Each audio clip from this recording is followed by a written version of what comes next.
नमस्कार, टीवी9 भारतवर्ष के इस डिजिटल प्लेटफॉर्म पर आप सभी का बहुत-बहुत स्वागत है।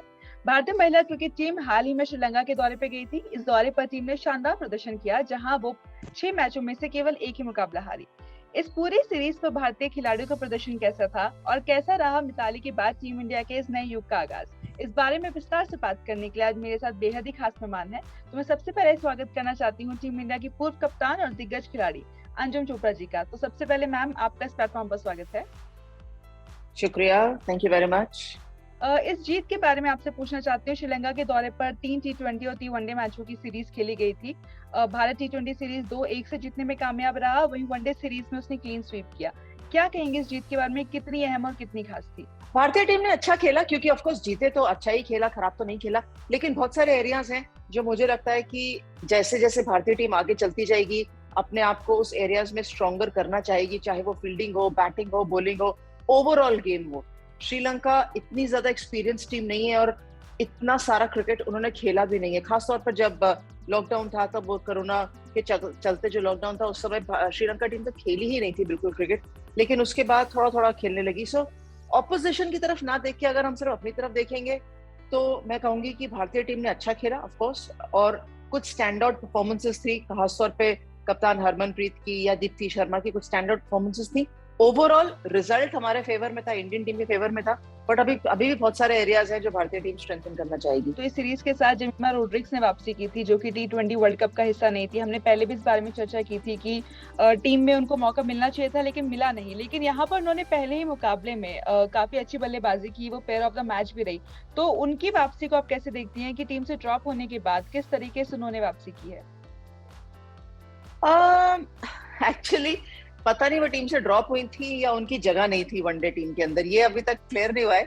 तो मैं सिर्फ ये देखूंगी कि जब जेमी वापस आई है भारतीय टीम के अंदर, टी20 में वो पहले भी थी और वापस टी20 खेलने के लिए आई। आई थिंक ऑस्ट्रेलिया दौरे के बाद भारतीय टीम अब यहाँ श्रीलंका में दौरे में खेली थी टी20। सो पहले भी अच्छी परफॉर्मेंस थी और यहाँ पर भी आने के बाद परफॉर्मेंस तो उनकी अच्छी थी, खराब नहीं थी। लेकिन क्योंकि वनडे टीम का हिस्सा नहीं थी, 18 मेंबर टीम में भी नहीं थी, तो कहीं ना कहीं ये कह सकते हैं कि missing from action.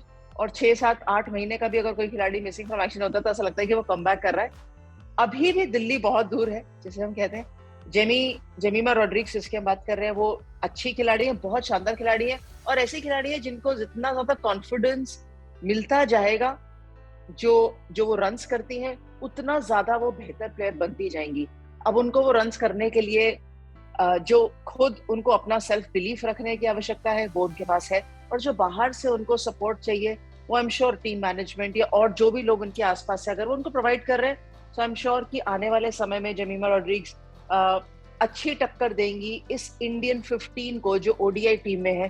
Pooja Vastrakar ने भी अपने ऑलराउंड प्रदर्शन से काफी ज्यादा टीम के लिए मैच जिताऊ भूमिका निभाई थी। उन्होंने कई बॉल हो या बैट हो, दोनों ही से अच्छा प्रदर्शन किया है। तो पूजा वस्त्राकर के बारे में आपसे पूछना चाहती हूँ, उन्होंने कहीं ना कहीं साबित किया है कि आने वाले समय में वो बतौर ऑलराउंडर टीम के लिए काफी ज्यादा अहम रहने वाली है भी। एंड मुझे लगता है अब वो फेज है पूजा वस्त्रकर का, क्योंकि जब भारतीय टीम से खेली थी, आई थिंक 2018 में इनका डेब्यू है ऑस्ट्रेलिया के विरुद्ध। पहले ही मैच में शायद 40-45 रन के आसपास बनाए थे, अच्छा खेली थी, फिर चोटिल हो गई, तो इन एंड आउट रही है। लेकिन एक चीज है कि पूजा वस्त्रकर कभी भी सेटअप से बहुत ज्यादा दूर नहीं गई। भारतीय मैनेजमेंट ने, बीसीसीआई ने उनको बहुत बैक किया है। जब भी इंजरी हुई है उनका बहुत अच्छा रिहैब जिस तरीके से किया है, और रिहैब होने के बाद जो खिलाड़ी भारतीय टीम के आसपास रहना चाहिए ना, उस तरीके का उनका एक जर्नी रहा है। और अब लगभग 3-4 साल हो गए हैं जब से वो इस भारतीय टीम का एक लगातार हिस्सा है। एंड एक वो पीरियड है जहाँ वो अपने आप को से एक्सपेक्ट भी करती हैं कि मैं अच्छी परफॉर्मेंस दूं, और वो दे भी रही हैं। ऑलराउंडर श्रेणी में जो खिलाड़ी भारतीय टीम को चाहिए इस समय, वो Pooja Vastrakar fast bowling allrounder, problem मैं फुल लाइन बोलूंगी कि फास्ट बॉलिंग ऑलराउंडर जो भारतीय टीम को चाहिए, वो इस समय पूजा वस्त्रकर प्रोवाइड करती हैं भारतीय टीम को। झूलन गोस्वामी सीरीज का हिस्सा नहीं थी और उनकी गैर मौजूदगी में टीम के जो युवा गेंदबाज थे, क्योंकि श्रीलंका के दौरे पर जो भारतीय टीम का प्रदर्शन रहा उसकी जीत रही है, उसमें गेंदबाजों का काफी अहम रोल रहा है। उन्होंने सामने वाली टीम को बहुत ज्यादा रन बनाने का मौका नहीं दिया, विकेट भी हासिल किए। तो आपको लगता है कि युवा गेंदबाज जो हैं वो कहीं ना कहीं झूलन गोस्वामी का जो अनुभव है, उनकी जो टीम में जगह है, उसको भरने की कोशिश कर रहे थे, और जैसा प्रदर्शन उनका रहा आने वाले समय में शायद वो उस जगह को भर सके, अनुभव के लिहाज से नहीं लेकिन खेल के लिहाज से। थिंक अब हमारे को ये आगे देखने की जरूरत पड़ेगी, बिकॉज अगर झूलन गोस्वामी टीम के अंदर आती भी है तो भी एक एंड से ही गेंदबाजी करेंगी, दूसरे एंड से गेंदबाज आपको भी एक ऐसा चाहिए या दो ऐसे गेंदबाज चाहिए जो लगातार इस भारतीय टीम का हिस्सा बने। मुझे ऐसा लगता है कि और ये मैं हमेशा मानती हूँ, मैंने अपने पीस पे अपने चैनल पे कहा भी था ये चीज कि क्या भारतीय टीम 3 फास्ट बॉलर्स के साथ हर फॉर्मेट में खेलनी चाहिए या 4 फास्ट बॉलर्स के साथ या प्रॉब्ली वो ऑलराउंडर के साथ। सो मुझे लगता है, ये मेरा अपना विश्वास है कि भारतीय टीम को 3 फास्ट बॉलर्स के साथ हर कंडीशंस में खेलना चाहिए, क्योंकि आप हमेशा इंडिया में नहीं खेलोगे, आप इंडिया के बाहर भी खेलोगे, T20 भी खेलना है, 50 ओवर भी खेलना हो सकता है, आगे जाके टेस्ट मैचेस भी खेलने। सो 3 फास्ट बॉलर चाहिए। एक कारण वो है जिसके लिए दूसरे एंड पे चाहे झूलन गोस्वामी हो या ना हो, आपको दूसरे एंड पे अपॉर्चुनिटीज देनी है खिलाड़ियों को। युवा इतने सारे नहीं है, अगर उम्र उठा के देखेंगे तो इतना युवा नहीं है, लेकिन एक्सपीरियंस के तौर पे डेफिनेटली बहुत सारे प्लेयर्स हैं इस टीम में जो युवा है। लेकिन क्योंकि इन्होंने काफी समय से डोमेस्टिक क्रिकेट खेला है, काफी समय से क्रिकेट खेलते में आए हैं, सो इनका learning has to be a lot quicker than others learning. तो आप कोई 15-16 साल के खिलाड़ी को लाएंगे, उसकी लर्निंग समय ले सकती है, लेकिन ये खिलाड़ियों को जल्दी चीजें सीखनी चाहिए क्योंकि आवश्यकता है। और एक और बहुत इंपॉर्टेंट कारण है कि स्पिनर्स जो हैं वो भारतीय टीम के ऐसे नहीं है कि आप उनके ऊपर बॉलिंग डाल दीजिए, उन पे आप अपना पूरा जो है भार डाल दीजिए, कि स्पिनर्स हमारा एक स्ट्रॉन्गर पॉइंट है, वो मैच आपको जिता के देंगे अगर छोटा फॉर्मेट का भी मैच होगा या एक टफ सिचुएशन होगी। स्पिनर्स अब हमारे सपोर्टिंग रोल में है। हरमनप्रीत अच्छा है, गेंदबाजी कर रही है, लेकिन दीप्ति शर्मा, राजेश्वरी गायकवाड़, इन पे एक रिस्पॉन्सिबिलिटी रहती है। लेकिन मैच जिताने की रिस्पॉन्सिबिलिटी अगर हम सिर्फ स्पिनर्स के साथ जाएंगे तो भारतीय टीम के लिए एक वीकनेस दिखेगी। इसीलिए सीमर्स को अपना रोल अदा करना बहुत जरूरी है। बात कर रहे थे टीम इंडिया की गेंदबाजी के बारे में, बल्लेबाजी के बारे में अगर मैं आपसे पूछूं, क्योंकि हरमनप्रीत कौर की काफी ज्यादा आलोचना हो रही थी, उन पे सवाल उठ रहे थे क्योंकि रन नहीं बन रहे थे उनसे, खासकर हमने वर्ल्ड कप में देखा था उसके बाद। लेकिन सीरीज में, खासकर वनडे सीरीज में, उन्होंने खुद को दोबारा से वो उसी फॉर्म में दिखाई दी जिसके लिए वो जानी जाती है। हरमनप्रीत कौर के प्रदर्शन के बारे में क्या कहेंगे बतौर बल्लेबाज? एक अच्छी चीज है आपने पूछी कि बतौर बल्लेबाज उनका प्रदर्शन कैसा है। मुझे लगता है बतौर बल्लेबाज उनका प्रदर्शन, जी बताएं। जी मतलब वो इसलिए क्योंकि कप्तानी को लेकर हम एक अलग से मैं सवाल करना चाह रही थी, वो मिताली के साथ जोड़ करके, इसलिए फिलहाल सिर्फ उनकी बल्लेबाजी के बारे में सवाल था। लेकिन आपका सवाल फिर भी अच्छा ही था। मैं मानती हूँ कि आपने सवाल पूछा दोनों को अलग करके, पर सवाल फिर भी अच्छा ही है कि बतौर बल्लेबाज उनकी परफॉर्मेंस कैसी थी। और ये बहुत अहम था जब हरमनप्रीत कौर को एक दिवसीय मैचेस की बल्लेबाजी प्लस कैप्टनसी मिल जाती, रोल मिल जाता, रिस्पॉन्सिबिलिटी मिल जाती, चाहे T20 में भी हो। सो जब एक कैप्टन फुल टाइम कैप्टन बन के जाता है ना, उसको ये पता होता है कि जैसी मैंने फ्लाइट चढ़ी और जब मैं दूसरी कंट्री में पहुंची तो मेरा क्या रोल है, और उस रोल को वो निभाने में कामयाब रही। अब देखिए कि अगर बतौर खिलाड़ी आपके फॉर्म अच्छे से अच्छा चलता रहे और आपने रिस्पॉन्सिबिलिटी भी ले ली और उसके साथ भी आपका फॉर्म डगमगाया नहीं, तो ये एक अच्छी चीज है। बैटिंग में उनको प्लेयर ऑफ द सीरीज जरूर मिला, पर मुझे लगता है कि ये जो प्लेयर ऑफ द सीरीज का खिताब है ना, ये उनको हर चीज के लिए मिला है, बैटिंग के लिए भी, बॉलिंग के लिए भी एंड कैप्टनसी के लिए भी। कैप्टनसी के बारे में ही सवाल था, क्योंकि इस सीरीज को इसलिए भी खास माना जा रहा था, खासकर जो वनडे सीरीज है, क्योंकि मिताली राज के बाद पहली बार टीम इंडिया नियमित कप्तान बन गई थी। हरमनप्रीत कौर उनकी कप्तानी में उतरी, तो एक नए युग का आगाज हुआ है, क्योंकि इतने लंबे समय से मिताली टीम से जुड़ी हुई थी, लंबे समय से उन्होंने कप्तानी की है, लेकिन अब कहीं ना कहीं एक नया दौर आया है महिला क्रिकेट में। तो आगाज को कैसा मानती है आप, कैसा रहा है आगाज?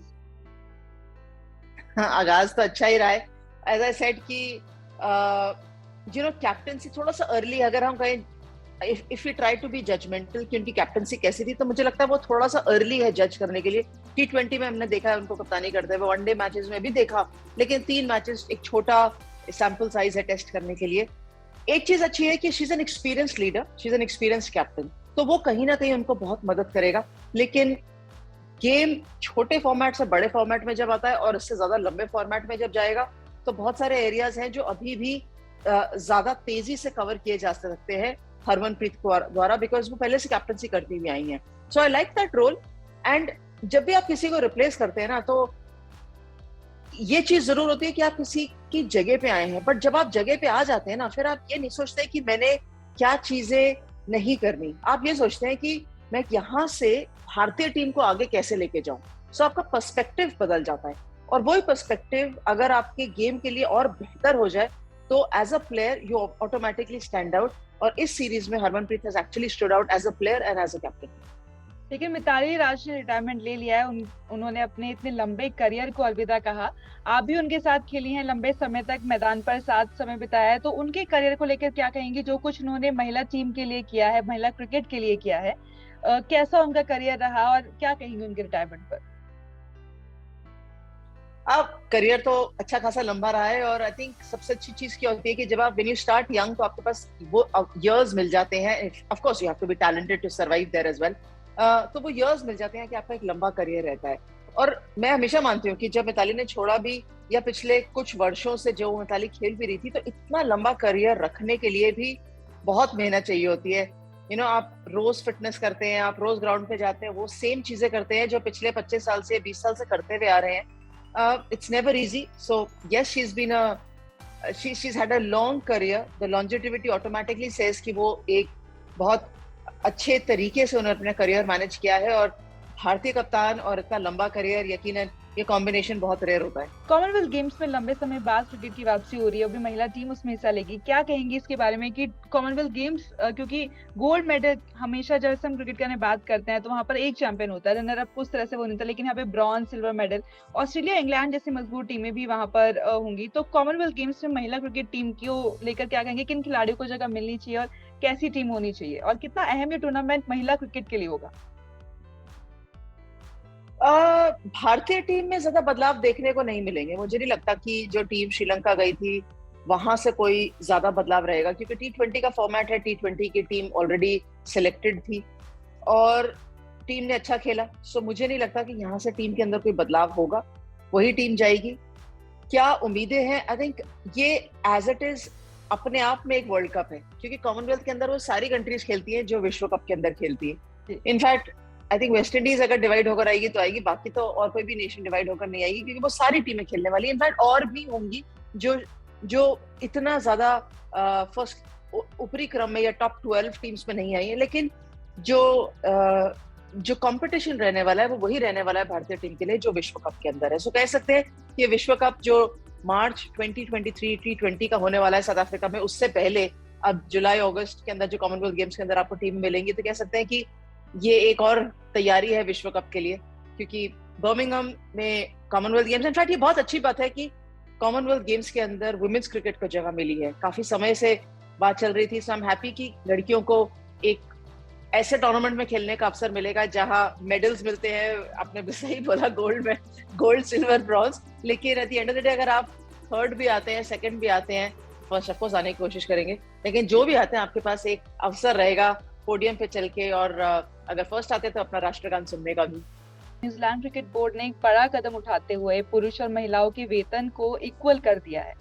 तो काफी समय से हर एक देश में इस चीज के लिए चल रही है। हमने अमेरिका में देखा है, यहाँ पे फुटबॉलर्स लंबे समय से इस चीज के लिए आवाज उठा रहे हैं कि इक्वल पे होना चाहिए। ऐसे में न्यूजीलैंड क्रिकेट के इस कदम को आप किस तरीके से देखती है, जिन्होंने अपनी दोनों ही टीमों को, कि हम भारत के लिहाज से बात करें तो भारत में काफी ज्यादा अंतर है महिला और पुरुष टीम की सैलरीज में। उसके तमाम कारण भी हैं, लेकिन न्यूजीलैंड ने आगे बढ़कर जो कदम उठाया है, आपको लगता है बाकी भी इससे प्रेरित होंगे, और कितना महिला क्रिकेट के लिए अहम ये कदम है? देखिए, किसी भी क्रिकेट बोर्ड ने कदम उठाया तो ये एक अच्छी चीज है। मैं ये नहीं कहूंगी कि सभी को एकदम से उठाना चाहिए, लेकिन जो ये कदम उठा सकते हैं अपनी कंट्री के अंदर, उनके लिए ये जरूरी है और आवश्यक है कि वो उठाएं और एक इनकरेजिंग साइन दें। एक कॉलम में और भी लिखा होता है कि न्यूजीलैंड इतने ज्यादा टेस्ट मैचेस नहीं खेलती। इनफैक्ट न्यूजीलैंड क्रिकेट ने तो टेस्ट मैच खेला ही नहीं है, जहां तक मुझे याद है। आई थिंक 15 साल में तो टेस्ट मैच खेला ही नहीं है, शायद उससे भी ज्यादा। सो उसको छोड़ देंगे, और अगर वनडेज एंड T20 की का सैलरी कैप देखते हैं, सो कंपेयर करेंगे भारतीय टीम से, तो यकीनन कम है। या आसपास है, पर फिर भी एज आई से कि हर क्रिकेट बोर्ड जब अपने अपने कंट्रीज का लॉजिस्टिक्स देखता है, अपना रिजर्व देखता है, अपना स्पॉन्सरशिप्स देखता है और उसके चलते ये कदम उठाता है, तो ऐसा नहीं कह सकते कि सिर्फ वुमेन्स की टीम की फीस इंक्रीज हुई है। अगर उनकी एक्ट पार हुई है मेंस की इंक्रीज होने के साथ, सो ये एक अच्छा स्टेप है विद इन इटसेल्फ।